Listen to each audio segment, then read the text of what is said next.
title of this presentation is Close the Door Were You Born in a Barn? Now we might say, what does that have to do with the fire service? Well, this is something that I learned from my mother. She didn't know how important this advice would be. When I was a small child, a little bit larger than I am in that inset picture in the bottom, that's me doing some training on tractor-drawn aerial ladders as a small child. But when I was a little bit older and I was allowed to go outside by myself, I frequently would leave the back door open. And she would yell at me out the window, "Close the door, were you born in a barn?" And I didn't realize it at the time, but that was going to become very, very important advice for me as a fire officer and also for firefighters in general, because it can have a really positive impact on the fire ground. In fact, it's really good advice for our civilian populace as well, whether it be closing the door while you're asleep at night, closing the door to your bedroom, or whether it be closing the door to the room that's on fire when you leave, closing the front door to your house when your house is on fire. Doors can really have a positive impact on what's going on in today's fire ground. So we're going to dig into that a little bit and make some connections to the topic of ventilation. So we have some problems. One of the problems relates to professional qualifications. If we look at NFPA 1001, the Firefighter Professional Qualification Standard, there are more words about salvage covers than there are about fire behavior.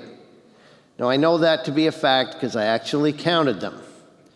I also know there's a hyphen in anal retentive. Fire behavior isn't addressed at all in NFPA 1021, the fire officer standard, because it appears, now I know that there's some progress being made on this front, but I think in past years it really appeared that we thought that once you got your 3 hours of fire behavior training in probie school, that was all you were going to need for the rest of your career, because that was the extent of it. Many firefighters, fire officers, and instructors lack an understanding of fire dynamics. Now, this has changed quite a bit over the last 5 years or so. Now it seems like everybody wants to talk about fire dynamics and so forth, and that's a good thing. But we still have a long ways to go before really understanding what it is that's going on a fire ground from a fire behavior perspective.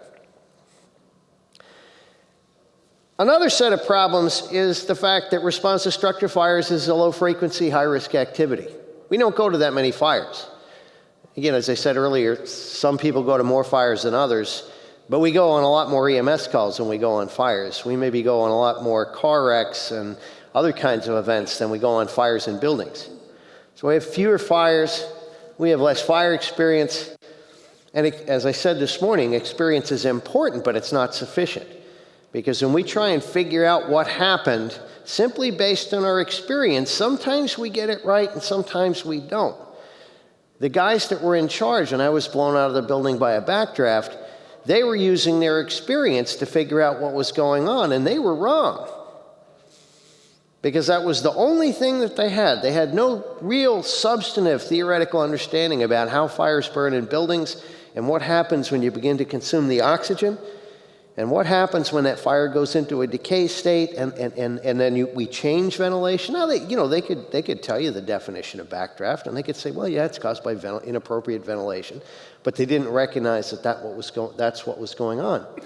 So these are some problems that we're faced with. Now, to find the solution, we're going to go back to 1876. A guy named Massey Shaw, who was the first chief of the Metropolitan London Fire Brigade, back in 1876, he wrote, "In order to carry on your business properly, it's necessary for those who practice it to understand not only what they have to do, but why they have to do it. Not just what and how, but why." No fireman can ever be considered to have attained a real proficiency in his business until he's thoroughly mastered this combination of theory and practice. Theory and practice. Chief Fire Officer, 1876.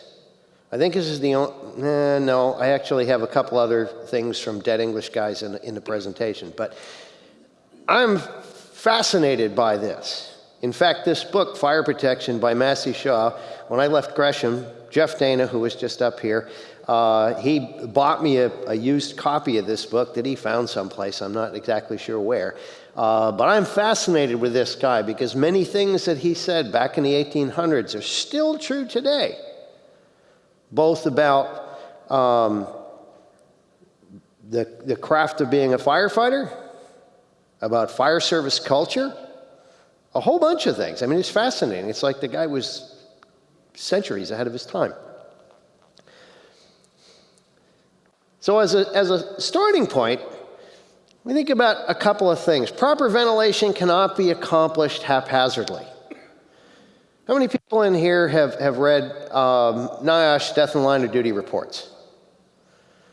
Have you ever seen in there something that said ventilation and fire attack must be closely coordinated? Probably so, because it's been in almost every rapid fire progress rate related fatality since they started doing NIOSH reports. Has anybody ever seen anything in the NIOSH report that says what coordination means? Probably not. Well, we're going to get there. One cannot rely solely on knowledge gained from practical experience, and no two fires are alike. Now, fires are more alike than they are different, but they're rarely exactly the same. Study of ventilation theory and practices from this basic point of view is pretty important.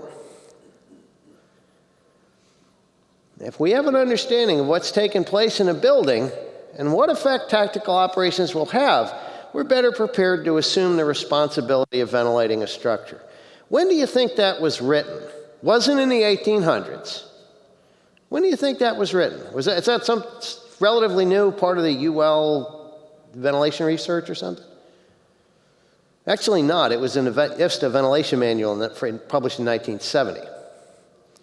So again, we've recognized this for a long time on one level, but not necessarily from a practical perspective of understanding it to the point where we can do something useful with it on the fire ground. So all of us have seen this at some point in time when we went through that 3 hours of fire behavior in our Recruit Firefighter Academy.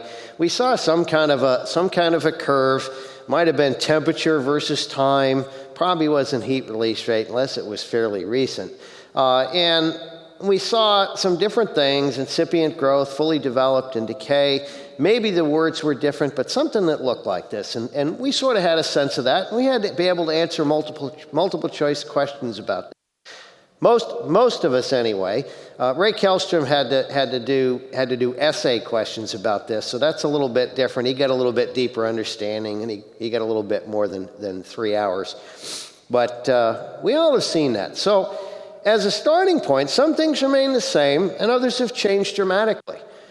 Do you think that the fires that my dad went to back in 1938, 39, 40, 1960, 1965, and so forth, were they the same fires that you're going to today? So we're going to dig into this, and we're going to figure out why that's the case.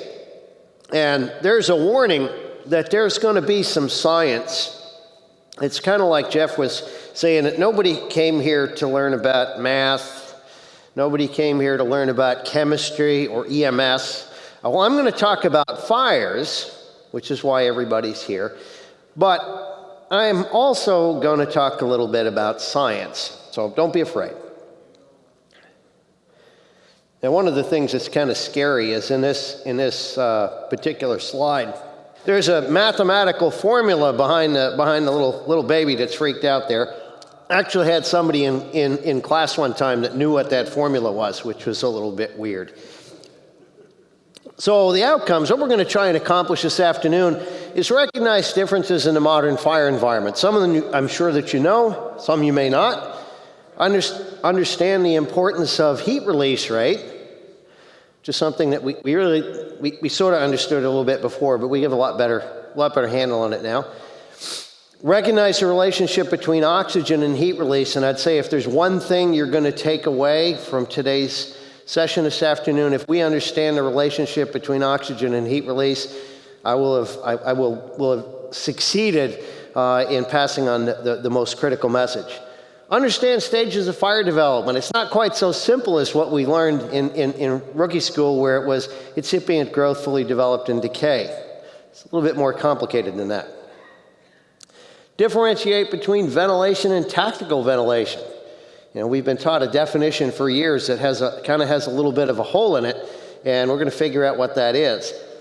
Understand the effect of increasing ventilation. Again, my dad's fires are different than our fires.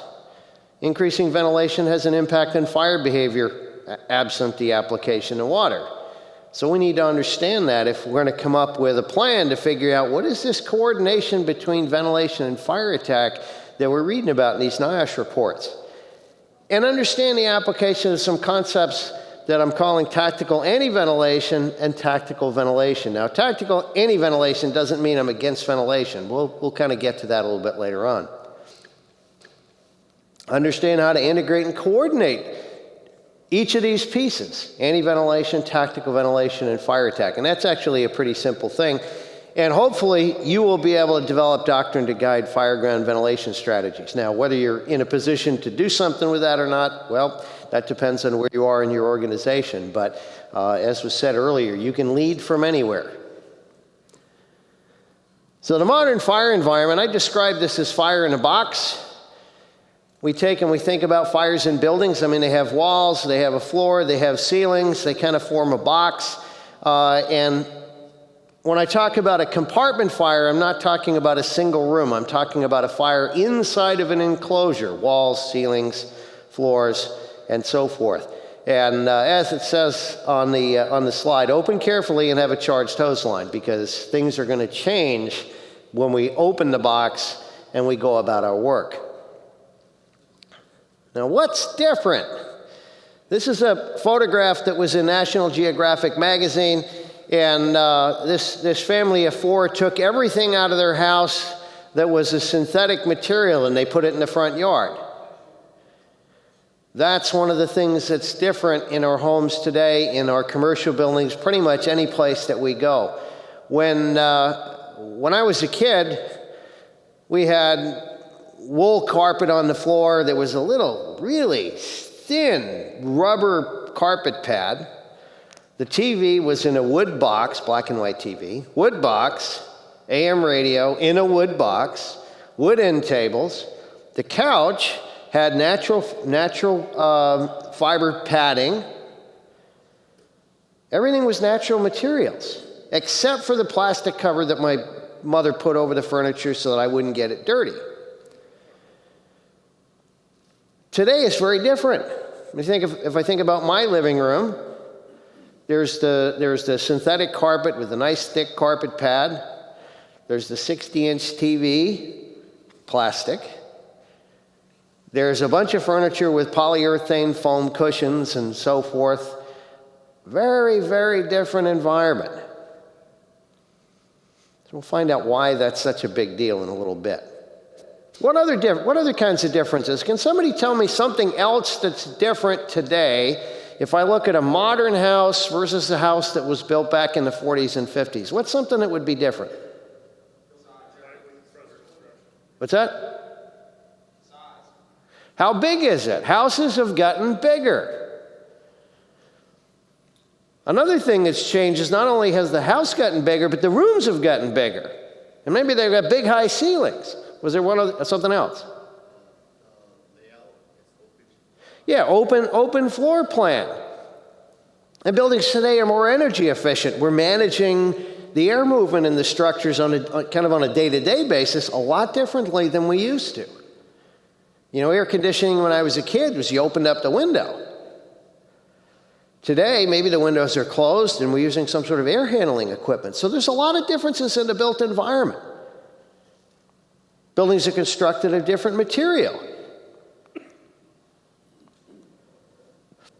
We're going to look at some building blocks, and we won't talk about all of these, but if there's any of these that we don't talk about, and you're saying, I don't know what that is, you probably want to do a little bit of digging and seeing if you can make some sense of it.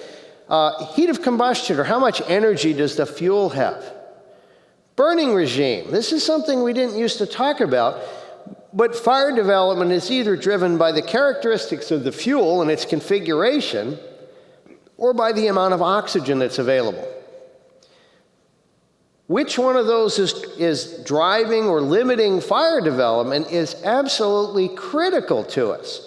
Fortunately, there's a fairly straightforward answer to that. Stages of fire development. We learned about those. We're going to find out that it doesn't necessarily go incipient growth, fully developed, and decay. It might go incipient growth, decay, growth, fully developed, decay. There might be a bunch of things going on in the fire environment, much more complicated than that simple graph. How many people have heard the term flow path? Okay, most everybody in the room has heard the term flow path. Again, we didn't used to talk about that. We sort of understood that, but we didn't have a name for it. Pretty important stuff. Compartmentation, again, small rooms, closed doors, big open areas, high ceilings, has a big impact on fire development. Cooling capacity of water. I mean, if you heard Dennis Laguerre talk, I'm sure that he talked about use of water as an extinguishing agent, understanding how it is that water works. We're beginning to make a little bit of sense out of that. Oxygen consumption, again, absolutely critical concept. Now, it's interesting, if I take and I'm doing a fire behavior class, and I put a couple of candles on the table, or one candle on the table, and I light it, and I usually carry a pint glass around with me, because firefighters recognize a pint glass. They know what that is. And I ask him, if I put this pint glass over top of that candle, what's going to happen? Now, sometimes he'll say, well, it's going to get soot on the inside. We're going to have to wash it before we use it for its intended purpose. But generally, they'll say, well, the candle's going to go out. And if I ask them some more questions and I say, will it go out immediately? Will it take a little while? They'll say, oh, it'll take a little while. And then the candle will get dim and it'll go out. And then I'll do it, and they're absolutely correct. But yet it's less common that firefighters can tell me what's going to happen when I close the door to a compartment or a building that has a fire in it. Or what's going to happen when I open a door that's already closed when the building has a fire in it. So they can't necessarily make the connection between the candle and the pint glass and the fire in a building until we pull those two ends closer together and help them make that connection. So that's a pretty big deal. Fuel geometry. You know, piece of OSB laying flat on the floor, piece of OSB on the wall. It's going to burn differently. It's a pretty big deal. Bunk beds versus two beds side by side, going to burn differently. And ventilation profile. How many openings are to the building? Are the doors and windows open or are they closed? Are the interior doors open or are they closed? What flow paths are there, or what flow paths might develop if the fire causes a window to break? All of those are things that influence ventilation profile, and some of that drives fire behavior. So these are all building blocks for our understanding of fire dynamics, not from the perspective of going to work in a fire protection engineering laboratory, but from the perspective of operating on the fire ground and knowing what's going to happen next. So first off, we need to understand energy. Knowing the difference between thermal energy, heat, and temperature is important. Now, the thing that gets in the way of this is our common sense, everyday understanding of these terms, because it's not necessarily consistent with scientific reality. Thermal energy is internal kinetic energy. It's basically how fast are the molecules moving around in a substance. Heat is simply transfer of that energy from one place to the other. So when we talk about heat, we're not talking about the amount of energy, we're talking about energy going from one place to another. And it's always doing that unless everything is the same temperature. This is a big deal when we think about we're going into the fire environment and our temperature is 98.6 Fahrenheit, and the temperature inside the fire environment is not 98.6 Fahrenheit. It's higher than that. So as soon as we go inside and we subject ourselves to that higher temperature, energy's going into us. Now, our turnouts slow that process down, but it's still coming through. We can only operate in that environment for a limited period of time. And temperature is simply the average thermal energy of the molecules in a substance. But a lot of times we use the term heat as a synonym for thermal energy. Scientifically inaccurate, but That's what we do on a day-to-day basis. Now, when I teach in the United States, I have to have all of these on here. When I'm teaching any place else in the world, I only have to talk about Celsius and kelvins. But when we make sense of temperature, usually we use some reference points like boiling of water and water freezing and things like that.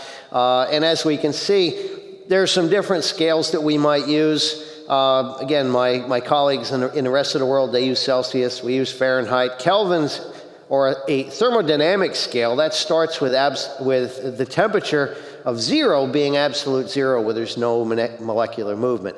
That becomes significant when we start thinking about how gases behave when we heat them up or when we cool them down and so forth. But I'm not going to spend a bunch of time on that. When it comes to measuring energy, as in how much energy, it's useful for us to consider this in terms of raising the temperature of water. I'm sure, has everybody in here familiar with the term British thermal units, BTUs? Has anybody here heard the phrase, it takes GPM to overcome BTUs? That's actually incorrect.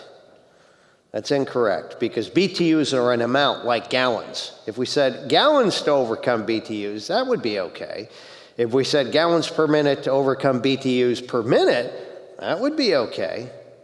So when we start to think about our understanding of the physics behind what it is that we do, there's a couple of gaps. Now, the bad news for you is for the most part in this presentation, I'm only going to use international units of measure.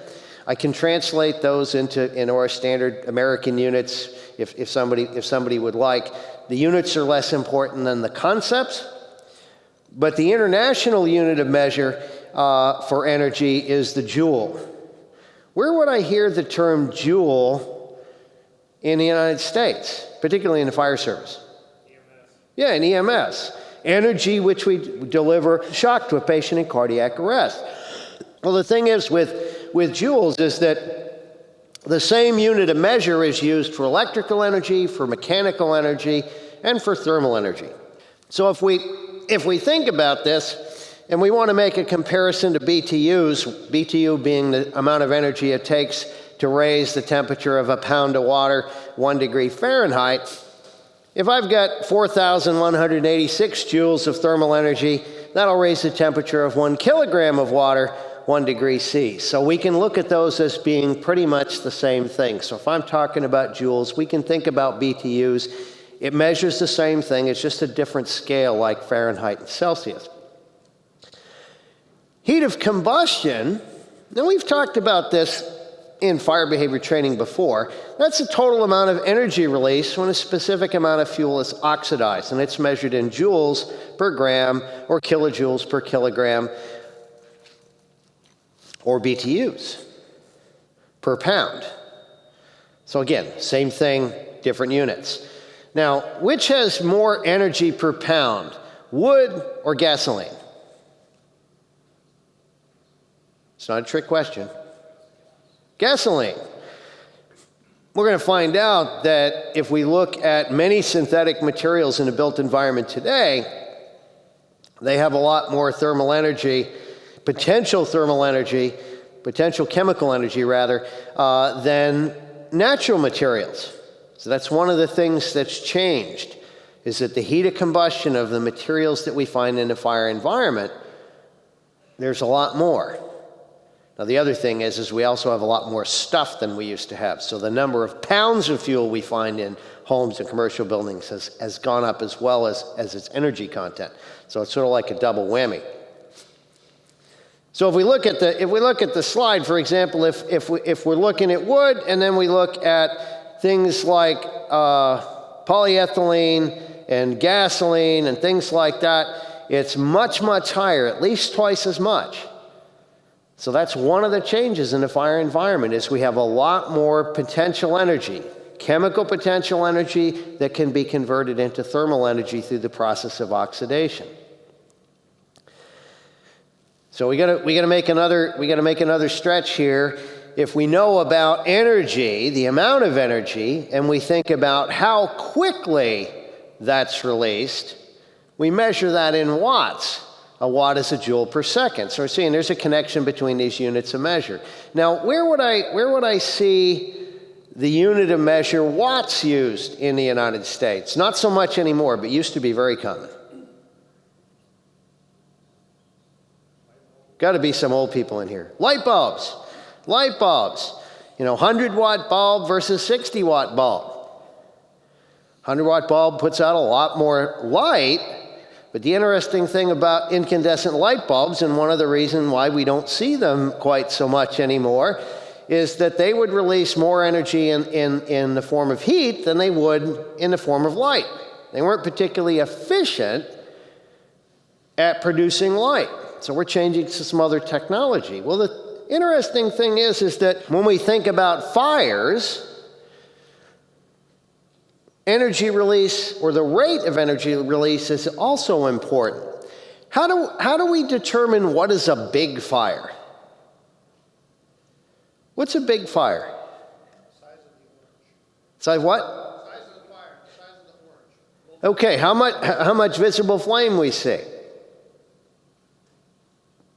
I usually get a whole bunch of different answers, like how many fire engines were there, how much water it took to put out the fire, which is pretty close to being the right answer. How many alarms, how big of a building, how many buildings. If it's a wildland fire, it's usually in how many acres are involved. There's a lot of different ways that we define what is the size of the fire, but in reality, size of the fire is determined by the rate of energy release. And in the scientific side of this, we measure that typically in kilowatts or megawatts. That's thousands of joules per second or millions of joules per second of energy that's being released. One way we can visualize this is to think about a dry Christmas tree that maybe weighs 20 pounds and a 20-pound piece of a log. They both have the same, if they're the same kind of wood, they have the same amount of energy, but yet the Christmas tree is going to release that energy more quickly. It's going to be a bigger fire. The other one will burn a long time. It doesn't have much surface area. It's not going to release the energy quite so quick. So one way that we can get a picture of this is to think about different kinds of things being on fire. If we take a little plastic trash can about this big that's got some waste paper in it, that fire is going to be about a 30 kilowatt fire. That's a pretty small fire. If we take a chair like the one that's pictured up here in the upper right corner of the slide, that's about 1.8 megawatts, 1.8 million watts, 1.8 million joules per second. There's a reason why that recliner's up there. I'll get back there in a minute. A sofa, maybe about 2.5 megawatts, depending on what size it is. A full-size bed, maybe 4.3 megawatts. So if we kind of get some pictures in our head about, okay, that's the potential energy release from these different types of fuel packages or objects. Now, the recliner in the upper right, that happens to be in my living room. And my wife bought that chair. That photo wasn't for my living room, but we have that same chair in the living room. And when we went shopping for that, I'm looking at the chair, and my wife's looking at the chair, and she says, well, I kind of like that one, and I'm looking at it, and I said, no, it's okay. I said, that chair has a peak heat release rate of about 1.8 megawatts. I says, and that's more than enough to bring our living room to flashover. So she went back to the store without me, bought it, and had them deliver it. She doesn't like to go shopping with me because she sees furniture, I see fuel packages. She sees clothing, I see fuel packages. Everywhere I go, I see fuel packages. And I'm thinking about how much energy is in there, and is it enough to take a particular room to flash over, or what impact would it be? I oftentimes will look around rooms that I'm in, if I'm in venues like this or hotels or other places, and I'll think about, if a fire started over there, how would this develop? Where would the smoke go? She says it's some kind of personality defect or something. So, if we take this chair out in the middle of a parking lot, out in the open, and we ignite the corner of it, that doesn't immediately go to 1.8 megawatts of heat release rate. What's going to happen is the fire's going to start small, it's going to grow, and as more and more of the fuel is involved, heat release rate's going to go up. And then when most of the fuel is involved, it'll reach its peak, and then as the fuel is consumed, the fire will begin to decay. And that's what we read about when we were in Proby school and we were going through fire behavior training and learning about stages of fire development, incipient growth, fully developed, decay. Makes perfect sense, till we put the fire in a box. We also learned about the fire triangle when we went through recruit school, or maybe even as a small child. And typically the fire triangle was shaped like this, had the point on top, had the flat part on the bottom, and we learned about heat, fuel, and oxygen. Well, I've turned it upside down in this slide because I want us to think about it a little bit differently. If we start off on the fuel side, there's two things that are pretty significant. One of them has to do with heat of combustion. Am I dealing with wood, or am I dealing with something like gasoline? How much energy is in the fuel? The other important factor is, what is its geometry? You know, is it in a big block? Does it have lots of surface area? Does it not have much surface area? Is it an aerosol if I'm dealing with a liquid fuel, or is it laying in a pool? What's the geometry? Because that's going to influence how it burns.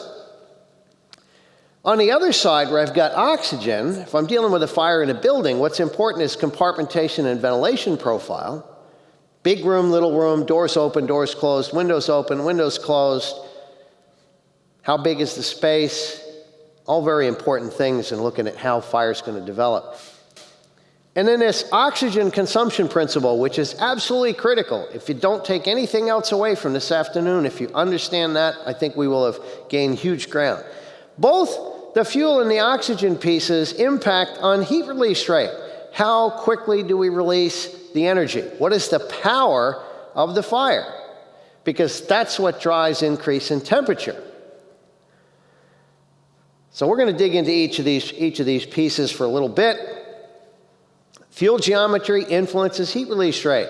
Big logs versus Christmas trees. Pretty simple deal. Now this is the good stuff. Oxygen and heat release. Now here's another dead English guy. This is William Thornton. He was a chemist, English guy, and back in 1917. He wrote a paper called The Relation of Oxygen to the Heat of Combustion of Organic Compounds. That sounds extremely exciting. Now, he wasn't doing experiments. He was just sitting in his office with a pen and paper, and he was balancing chemical equations. Again, sounds really exciting. And what he determined was the release of energy if in oxidation is proportional to the mass of oxygen consumed. Now, that sounds pretty exciting too. And if we look at the math, at 13.1 megajoules per kilogram of oxygen. Okay, that's extremely exciting. But what we're going to find out is that has way more to do with what we do on the fire ground than probably 90% of the stuff that you learned in recruit school. I mean, it really does. It is the number one thing that's driving what's going on in the modern fire environment, that concept. Now, he wasn't a fire guy. He wasn't applying it to that. Now, this guy, James Braidwood, he was the superintendent of the London Fire Engine Establishment. That was before Massey Shaw and the Metropolitan London Fire Brigade. He wrote a book in 1866 called Fire Prevention and Fire Extinction. And in that book, he wrote, the door should be kept shut while the water is being brought and the air excluded as much as possible, as the fire burns exactly in proportion to the quantity of air that it receives. Okay, 1866. Scientist figures it out in 1917. Fire guy had it figured out in 1866. Now, where we lost this along the way, I don't know. But back a couple of years ago, there was a Fire Act grant that was given to Underwriters Laboratories, and we did a experiment looking at ventilation, horizontal ventilation. Then we got another grant, we studied vertical ventilation, and then we got another grant, and we studied positive pressure ventilation, so to the tune of maybe $3 million or so.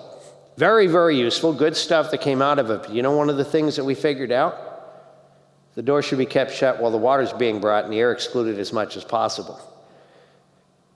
I told Steve Kerber from UL, maybe we should have just read Braidwood's book. Now, we learned a bunch of other stuff that is very, very useful, and I think it was $3 million very well spent. But where did we lose this message along the way?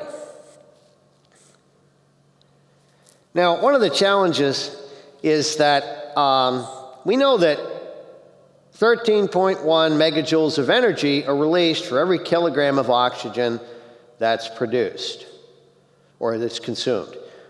What does a kilogram of air look like? I don't think there's anybody in here that can visualize a kilogram of air. That's a problem. We don't think about gases in terms of mass, even though they have mass. Anybody that doesn't believe that can take and weigh an empty breathing apparatus cylinder, then fill it up and weigh it again. It will weigh more. But if we do some math, and I won't ask you to do it, but if we go back to Jeff Dana's presentation where he told us that we have 21% oxygen in the air, if we look at 21% of 13.1 megajoules per kilogram, that tells me that I can release about 3 megajoules per kilogram of dry air. We still have the same problem. What does a kilogram of dry air look like? I can't picture it in my head. So, and in fact, at my firehouse, I actually have a PVC pipe cube. Strangely, it looks remarkably like that. That's 1 cubic meter. Now again, I stuck with standard international units just to keep things simple, but that's about 40 inches by 40 inches by 40 inches. And I know that dry air has a density of 1.2 kilograms per cubic meter. So if I multiply 3 times 1.2, that tells me 3.6 megajoules per cubic meter. Well, I think that that's really exciting. But if we think about that, look at this cube that's about this big. In order to release that amount of energy, I have to have that much oxygen. So when I start thinking about how much oxygen is inside of a house, it's a limited amount. I can actually divide it out by cubic meters. And when I start to figure that out, it's like, well, there's not that much in there when we start looking at that recliner being on fire at 1.8 megawatts. That means that I need, every 2 minutes, I'm going to have one of these cubic meters of air.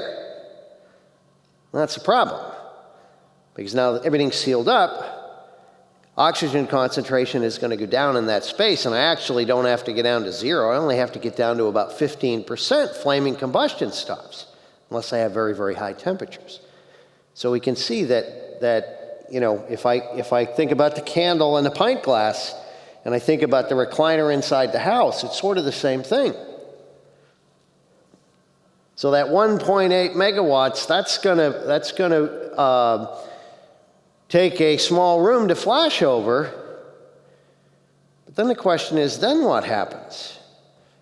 Goes into the next room. Well, will the next room flash over? Well, it depends on how much air is in that building, how much air the fire has access to. So when I take and I put a fire inside of an enclosure, I don't put it out in the parking lot. I put 4 walls, I put a ceiling, I put a floor, I have windows in place, I have a closed door. Oxygen in an enclosure is limited. As heat release rate goes up, oxygen concentration goes up. As oxygen concentration goes down, heat release rate goes down. If oxygen concentration gets low enough, flaming combustion ceases, but pyrolysis continues. So the fuel is pyrolyzing. That gas phase fuel, those pyrolysis products, is going into the smoke layer and just sitting there waiting for somebody to change the dynamics of the situation. Maybe by opening a door, breaking a window, or something like that, and then things can change substantially. So if we look at this, how long would the air and the metric measurements, don't worry about it. It's a bedroom-sized room, 5 meters by 5 meters by 2.4 meters. How long would that support a heat release rate of 1.8 megawatts? And again, typical size bedroom, no bed in there. We just put a recliner in the room and we lit it off. About 120 seconds, 2 minutes. 2 minutes, the fire would have the ability to consume all of the oxygen in the room. The ability to take that room down to less than 15% oxygen is probably going to be in about 30 seconds if the door's closed. And that's an interesting thing. If you take a typical bedroom and you light a fire in there next to the bed, maybe a trash can next to the bed and a nightstand and the like, and the door is close to the room, it won't go to flashover because it's going to drop the oxygen concentration so quickly, the fire will go into growth, go into decay, and if everything stays sealed up, the fire's going to go out. Whole different story if the door is open. So it's easy to see how oxygen, the availability of oxygen, can influence fire behavior in the modern fire environment because the heat release rate of modern fuels tends to be pretty high.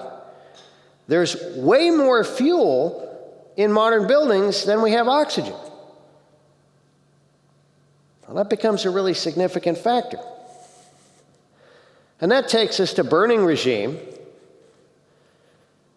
Fires are either fuel controlled or ventilation controlled, fuel limited or ventilation limited. Those terms are synonymous. Fuel controlled, fuel limited, ventilation controlled, ventilation limited. Depending on what literature you read, the two sets of terms are used depending on what documents you're reading, but it means the same thing.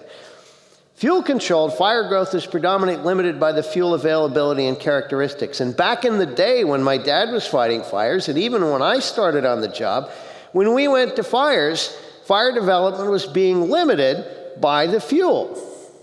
The characteristics of the fuel, the amount of energy. Back in the day when maybe it took us 18 minutes to go to flashover, early on in that fire development, the fire was fuel controlled or fuel limited. So a lot of times when we pulled up in front of the building, if we opened a window, if we opened a door, if we cut a hole in the roof, and for some reason we didn't get water on the fire quickly, things still get better for a while.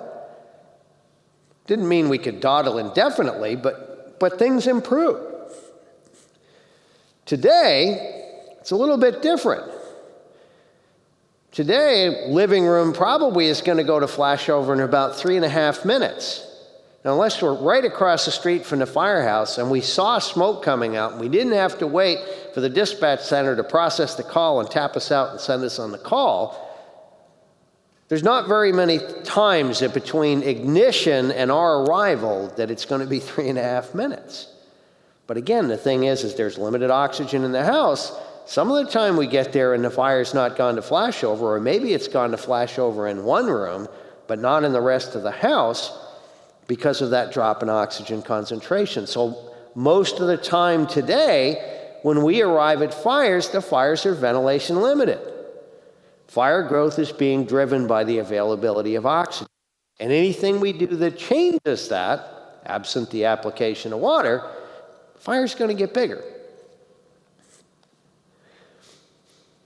So substantial fuel loaded, limited oxygen supply, most fires beyond the incipient stage are ventilation controlled or ventilation limited when firefighters arrive. So that's a pretty big deal. If we treat the fire as if it's fuel limited and it's not, we may get a different outcome than we think we're going to get. If we treat the fire as ventilation limited and it's not, we're still probably going to be okay. So we'll kind of get into that a little bit more as we go along.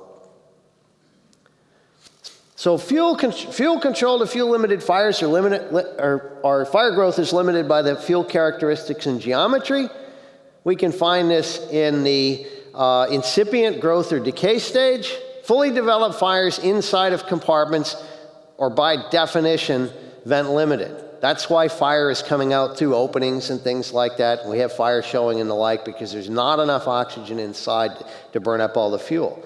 Most of the pyrolysis products produced are consumed, and an increase in ventilation will slow fire growth. And when we go back and we think about the advice that we received or what we read about in older textbooks and so forth about the positive effects of ventilation, they're driven by fuel-limited fires. Ventilation-limited fires, fire growth is driven by the available oxygen. We can find this in the growth, fully developed, or decay stage. Incipient fires, not so much because the fire is very small. Most of the pyrolysis products are unburned, so we're getting a lot more smoke. And increased ventilation will increase heat release rate and speed fire growth. So again, now not so much of a big surprise if we look at modern fire behavior. So this is one of the things that typically happens as we have an incipient fire. The fire goes into the growth stage. It starts to become ventilation limited. Ventilation limitation slows its growth, and then if we still don't add more oxygen, then the fire will begin to go into decay because we've got a high fuel load and limited ventilation. So we talked about the fact that fully developed fires in a relatively intact compartment will be always ventilation controlled or vent limited. Increasing ventilation will increase heat release rate, but so what? It's already fully developed. So standard assumption in our organization is anything other than food on the stove, it's a vent-limited fire, and we're going to treat it as such. The only way to always be right is never be wrong. And from a tactical perspective, if we treat the fire as vent-limited, we're not going to stuff it up. So a little bit of history about heat release rate and tactics. A lot of our tactics are developed based on fire behavior and legacy conditions. Can anybody tell me anything interesting about that photograph or anything that's troubling about that photograph? There's actually several troubling things. Oh, that would be one. Yeah, there's a chief officer in the way of people doing work. Yeah, there's one breathing apparatus. This is actually at a fire in Somerville, Massachusetts back in the 70s. And I took the picture. And it was interesting because I mentioned I got blown out of the building, and the guy that was in charge was an experienced chief officer and so forth. And he was also running this fire. This also had a backdraft. It was a 5-story meatpacking plant. It eventually went to 10 alarms, and the building fell on his command car. He was not in it at the time because this was back in the day, and nobody sat in the car or the fire SUV running fires. But it did squash his car flat, and I felt that was a little bit of karma since he blew me out of the building. But again, a lot of the things that we did back in the day were driven by what had happened in previous generations. We had learned some valuable lessons about things that we should and shouldn't do, and what worked and what didn't work. And then somebody went and changed the fire environment on us. But it didn't change immediately. It changed slowly, and we didn't notice. So if we go back and we look at the IFSTA manuals from the past, they use examples of pot-bellied stoves to illustrate ventilation concepts related to backdraft. The only place we made a connection between ventilation and changes in fire behavior, negative changes in fire behavior, was related to backdraft. Nowhere else. Only place. Didn't talk about oxygen and heat release. You know, there were some other things. It said fire may increase in intensity when the building is opened. But it also said that it makes it become more visible. So, well, maybe that was a good thing because then we can see it, and then we can put the fire out. Now, Chief Manny Freed, he said, have charged hose lines ready if you're going to increase ventilation. Never ventilate a fire that may intensify because of the ventilation until charged hose lines are in position. But he didn't talk about what kinds of fire conditions where that would happen. Never ventilate so that your path of escape may be cut off. And one of the things they said was don't ventilate behind the attack crew. Now, one of the interesting things is that when I open the door and I go inside with the hose line and I leave the door open, is the door a ventilation opening? Yeah. So what I've done is I've created a ventilation opening behind the attack crew. Now, I never thought about opening the door to go inside as ventilation. Ventilation was what truck guys did. I was way too small to be a truckie. I was an engine person. That wasn't ventilation. Ventilation was what those other guys were doing. Not me. I just opened the door to go inside. I didn't think about that. Now, when I was in recruit school, my mentor in the fire service, originally when I was in recruit school, he was a captain. His name was Emilio Scalesi. He was not an Irish guy. And he used to have us stand at attention, and he would inspect us to make sure we're in the appropriate uniform of the day. And then he would have us repeat this definition. Ventilation is the planned and systematic removal of heat, smoke, and fire gases and their replacement with fresh air. He had a couple other things that have us do, but that really stuck with me because he said it was really important. So we had to remember that definition. Do you think that that was correct? Not that it wasn't important, but is that the correct definition of what ventilation is? Is there any ventilation in this room right now? Yeah. There's no heat, smoke, and fire gases in here to the best of my knowledge. Don't think so. So ventilation is not this. This is a pretty good definition, but it's not the definition of ventilation. We'll talk about that in just a second. Ventilation is the exchange of the atmosphere that's inside the building with the atmosphere that's outside the building, and it goes on all the time. And if I arrive at a fire in a building and there's smoke coming out, there's air going in. And ventilation is going on. It may not be what I want, but it's going on, and it's influencing fire development.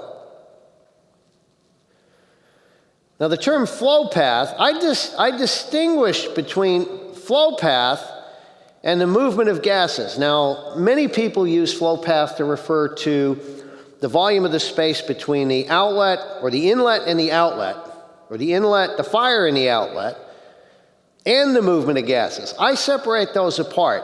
And, you know, here in the Portland area, we understand a little bit about traffic and congestion and cars and things like that on the highway. It's not as bad as in LA, it's not as bad as in DC, it's not as bad as in Seattle, but you get the point. I think about the flow path like a street network. The volume of the space between the inlet, the fire, and the outlet, and the gases, the air and the smoke may or may not be moving, and they may or may not be moving very fast.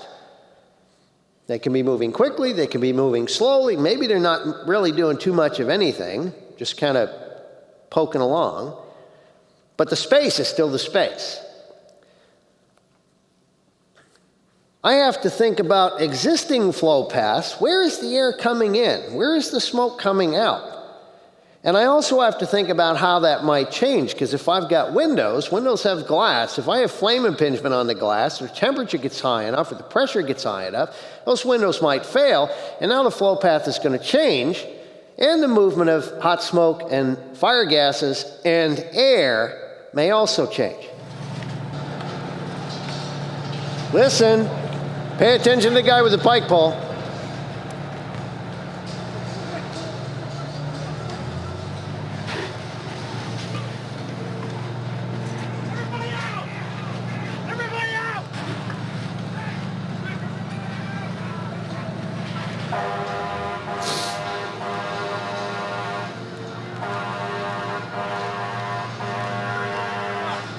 Okay, you can stop the video. Now, here's a question for you. Do you think that those guys knew that that was going to happen? I don't think so. I think if they thought that was going to happen, they would have come up with a different plan. Now, why do you think they did it? Yeah, because that's what they've always done. They've done it before. Things get better. They were taught to do that. I don't blame those guys at all. That's not a new video. That's a bit dated. Probably a couple of decades old. It's a really great video to illustrate the point. Fire was in the back in the Bravo Charlie corner, and they were taking out windows on side Bravo. The guys at the front door had opened the door was open, they were fiddling around with a hose line, there was no water on the fire, and the additional air increased the heat release rate of the fire in the kitchen, which then extended through the house as the fire went to flashover and drove them off the front porch. I mean, it was probably a good thing that it happened while they were still on the front porch. But I don't think they recognized what was going to happen. I mean, if you're looking for videos like that on YouTube, just don't even open your eyes. Just listen for the sound of breaking glass. Pretty good hint. Not to say that breaking glass is always bad and the like, but generally if it's on YouTube, it's because it's spectacular. If it went well, they wouldn't have put it up there most of the time. So if we look at this heat release rate curve, an increase in ventilation absent the application of water will result in an increase in the amount of energy being released per second by that fire. That's what's supposed to happen from a physics perspective, from a fire dynamics perspective. It's not necessarily the outcome that we want. Now that increase in ventilation could be us opening the door. How many of you have seen a video or you've seen this happen on the fire ground that a hose line gets stretched to the door and the door gets forced and then people are then calling for water and putting their face pieces on and doing a bunch of bits and pretty soon there's fire coming out the door? We caused that. We caused that by opening the door. So maybe what we do is we leave the door closed while we're calling for water and putting our face piece on, which buys us a little bit more time. And we'll talk a little bit about what's going on inside while that's going on. Now, does that mean that ventilation is bad? No. In this particular fire, hose lines are stretched to the inside. They're putting water on the fire. They open the roof. A little bit of fire came out. Pretty soon the fire went out. Coordination between fire attack and ventilation improved conditions throughout the building. So if I apply water and increase ventilation, the heat release rate goes down. I basically apply water and turn the fire back into a fuel-limited burning regime, and then when I ventilate, everything gets better. Now it's kind of interesting when we think about ventilation and we think about that definition I used to have to repeat while standing at attention, is it said removal of smoke and replacement with fresh air. Two pieces to that equation, two sides to the coin. And we were always thinking about the smoke piece, and we never thought about the air piece, except for the part that I had to let it in order to get the smoke go out. But he didn't think about the other part of that. Was there any negative to it? It was always a good thing. Oh, you're going to let air in. There's going to be more oxygen. It's better for the victims. I was in the last class at the Massachusetts Firefighting Academy that was trained in fire attack without breathing apparatus. Air coming in was a very good thing. A very good thing for us. But again, in training, we only had fuel-limited fires. On the fire ground, we had lots of fuel-limited fires, not so much the ventilation-limited type. So we're going to talk about two concepts. Tactical anti-ventilation is planned, systematic, and coordinated confinement of heat, smoke, and fire gases, and or the exclusion of fresh air. Now, we've done this before. We've talked about, closing a door to confine the fire, but we didn't necessarily think about the relationship between that and oxygen.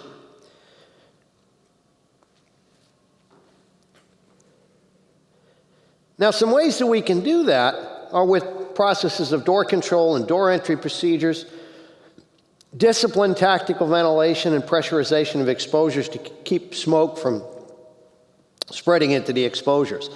We'll talk a little bit about door control and door entry procedures. If we think about the pint glass and a candle, we've identified that when I put the pint glass over the candle begins to go out. What do you think happens if we put a fire in a room and we close the door? Same thing. Now, it's kind of interesting. When I was down in San Bernardino last week, we did some evolutions in a shipping container-based prop. So we put a fire, about a 1 megawatt fire in the container, and we're in there with these firefighters and engineers and captains and battalion chiefs and so forth. We've got them lined up along the walls, and we close the door and we button this thing up tight. And what do you think happened to the fire? We had flames rolling across the ceiling and the like. Close the door. Flames went off the ceiling. started to recede to the base of the fire. Smoke layer came down a bit. Originally it was about here. It came down to about that high, and the fire was just barely burning. Open the door up. What do you think happened? Flames went back to the ceiling, began to roll across, close the door. Flames go off the ceiling, back down to the base. Now, the interesting thing is yesterday we were burning in a single-family home, put a fire in the kitchen, front door's open, fire's developing, rollover starting to come into the living room, close the front door. What do you think happened? Same exact thing. Open the door up, fire comes back out. So again, we can have an influence on fire behavior by influencing ventilation. We can have a positive influence by closing the door. We can have a negative influence by breaking windows in the wrong place at the wrong time, or cutting a hole in the roof at the wrong time. Tactical ventilation, we've added one more word here which has to do with coordinated in addition to planned and systematic. But this is basically the same definition I learned as a recruit. This is when we do it, and we do it with intent. We do it on purpose. We want to have a positive impact on the fire environment by increasing ventilation. Now, when we look at tactical ventilation, we can do it in different directions, horizontal or vertical. We can use different methods, natural, assisted, as in positive pressure or negative pressure. Positive pressure with a fan, negative pressure typically today, hydraulic ventilation with a hose line. Now, there's been a bunch of research done on this, and there's some tactical implications that are significant. Number one, our fire environment has changed. Gaining access is ventilation. If I make a hole in the box, I'm changing ventilation. Coordination and timing is almost everything. The fire environment reacts quicker today. We need to understand that.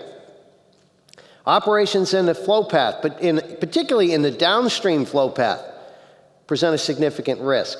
And if I open the door and I've got smoke coming out the top of the door and air going in the bottom, I am operating below the downstream flow path. Open vents and self-vented fires decrease the time to flashover. If a window has failed and I have fire coming out the window, I can still use anti-ventilation to reduce heat release rate, but when I open that door up, the fire will react more quickly because the temperature is higher. It's got less distance to go to get to those flashover conditions. So it's important for me to understand, what is the timing? How is that going to work? Lack of oxygen limits flaming combustion. Flaming combustion has a tremendous amount of radiant energy that it gives off. If I can eliminate some of that flaming combustion, that's probably is a good thing. The other thing is we can't get the fire to go back to a fuel-limited state simply by increasing the amount of ventilation. In all of the experiments that we did, every time we increased ventilation, heat release rate went up. Steve Kerber from UL said, maybe if you cut all the way around the edge of the roof and you lifted the entire roof off, you might be able to get it go back to a fuel-limited state, but certainly not by cutting holes or breaking windows. Large ventilation openings are good, but the other side of that is that they can change conditions for the better very quickly if we're putting water on the fire, but if we're not putting water on the fire, they'll also make things worse much more quickly. Same thing holds true for fans. Coordination is the key. If we coordinate these things, we'll have a more survivable environment, faster firefighting, limited fire spread, less chance of extreme fire behavior, and less property damage. The question is, what is coordination?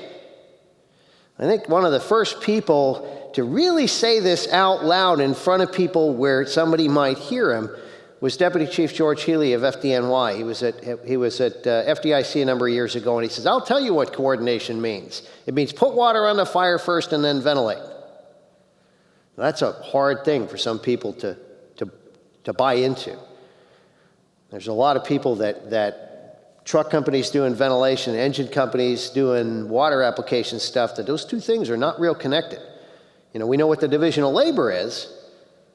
We don't necessarily have those two pieces tightly connected so that the water is going on the fire first and then the building is being opened up. But I think if we can do that, we're going to see a lot better result. So the challenge for you is to think about developing doctrine within your own organizations related to ventilation and fire control. That's not a rigid set of rules, but something that provides a common frame of reference and helps us standardize our operations, improves our readiness, and provide a common approach. And it should link theory, history, experimentation, and practice. All of these things. We don't want to leave aside what we've learned from experience. We want to make a connection with our understanding of theory. We want to test this stuff out to make sure it works, and then we want to apply it on the fire ground and evaluate whether or not it's working for us. Doctrine's context dependent. It was kind of one of the interesting things for the last week, working with the guys from San Bernardino. I mean, they had variable staffing in different parts of the county. The guy that I was teaching with is from North Vancouver, British Columbia, and they have 4 people on all the engines and 4 people on the trucks and so forth. And as I shared with somebody else earlier, our policy is no apparatus will respond with less than 1. So it's variable. Depends on what day it is. Depends on who's around. I mean, I know who's coming out of the on-duty staff station, but the volunteer stations, I'm not sure how many people are coming. So when we think about setting doctrine for how we're going to deal with coordination of ventilation, fire attack, and so forth, we have to think about what resources we have. How many people on companies? What's our total fireground staffing? What's our response time? How long between when the various companies get there? Is there variability, or is it pretty consistent? And then what's the training and experience of the people that we're working with? So we have to think about how we can apply these tactical implications on the fire ground and consider what doctrine you should provide your firefighters and officers. So some things to think about. Control the door. One thing that I'm pretty certain of. There's only one thing I'm absolutely certain of, and that's my dog is going to be happy to see me when I get home. Absolutely 100% certain of that. Most other things there's a little bit of variability in, but I'm pretty certain that if there was a fire going on in Central Whidbey right now, and when the guys got there, the door was open, one of the first things the company officer would do when they get off the rig is close the door. When they go to do their 360, they're going to go to the door. They're going to look inside. They're going to scan inside with their tick to see if there's somebody in there, see if they can see where the fire is, and then they're going to close the door while they do the rest of their 360 to buy some time. Slow that fire down. Joke it out a little bit. Only open it when we're ready to go inside. Charge hose line in place, on air, ready to go. And then once we go inside, we're going to close the door and control it in a partially closed condition, allowing passage of the hose line, because I don't want any excess air getting to the fire until we get water on it. Now, when I talk about that, lots of people tell me, we don't have enough staffing to do that. Okay, think about what I said before, what our staffing is. We use the 2 out. One of the guys that's assigned an on-deck crew that's standing by outside, if we're working inside, absent persons reported, that's who's controlling the door. If we have persons reported and we're operating with 2 in and 1 out, it's the 1 out that controls the door. The engineer, maybe it's the command officer. But we think it's that important. Some things about going through the door. We want to look up, we want to look down, we want to look around, see what's going on around us. Again, in this case, we've got some guys that are getting ready to go inside. In the first slide, they don't have water in their hose line. By the time they get water in their hose line, things change. The space inside goes to flashover. I think there's some things going on here that they probably could have dealt with from a little bit further back from the door before they decided to go through, if they decided to go through the door. That ended well. None of them get hurt, but it could have turned out very, very different. So if we're thinking about going through that opening, we've got some size up and risk assessment that we need to do as we're approaching the door. What kind of a door is it? Does it open in? Does it open out? Is it likely to be locked? What kind of forcible entry are we going to need to do? Look at the building, smoke, air track heat, and flame indicators. We want to control the air. We want to control the hot gases. If it's an exterior door and there's no roof above me, I don't have any smoke trap, I don't have to worry so much about that. But if it's an interior door, and I've got a layer of smoke over my head. For example, let's say we came in the front and we're going to go through this door over here, and I've got a layer of smoke that's down to the top of the door. I mean, this would be an extreme example because there's a lot of volume up above me. And let's say the accumulation of smoke up here, you've probably all heard the phrase, smoke is fuel.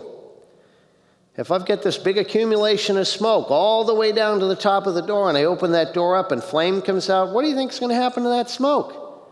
It's going to light up. That's a lot of smoke. I've got a problem. So I want to make sure that I cool that down. I try and prevent that from igniting if a flame does happen to come out that door. And I want to coordinate and communicate with the other person on the crew. So when we open the door, we know what we're going to do. We're going to open the door. We're going to have a look inside. If there's hot smoke in there, probably going to put some water in to cool that down. We may choose to close the door and communicate. Okay, I saw a glow off to the left. We're going to go in and go left.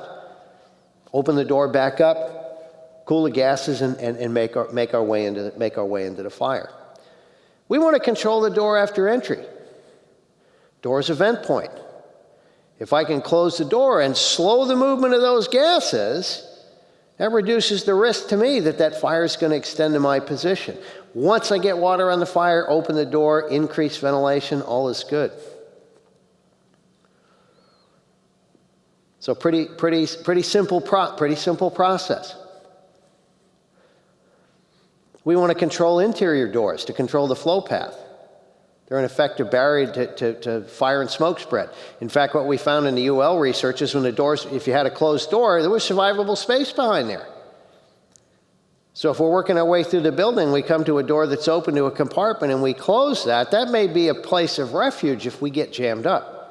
Loose water or hose line, something doesn't go well, closed door is our friend. In this particular case, we've got a smoke layer that's down quite a ways down from the ceiling. On the other side of that door, you're going to have to trust me, but on the other side of that door is absolutely untouched. There is no smoke in there whatsoever. So again, a closed door provides a place of refuge both for civilians and for us if we get in trouble. So in summary, fire environment is different. It's not the same fires my dad went to. It's not even the same fires I went to as a young child after being hired by the fire department. If we're going to be safe and effective on the fire ground, we need to have knowledge and skill in the application of practical fire dynamics.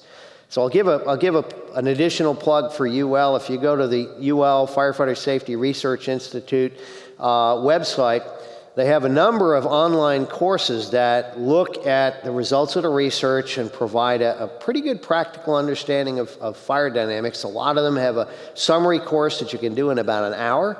And then if you're a fire behavior nerd like me, they have much longer. You can look at all the research results and dig into it and so forth, which I think also has quite a bit of value. And as a disclaimer, I am a member of the UL Firefighter Safety Research Institute Advisory Board, and no, they did not pay me to say that, but a very, very useful resource that can expand your knowledge of fire dynamics by a considerable amount. So thank you for the opportunity to come and speak to you this afternoon, and hopefully some of that has sunk in and will be useful to you.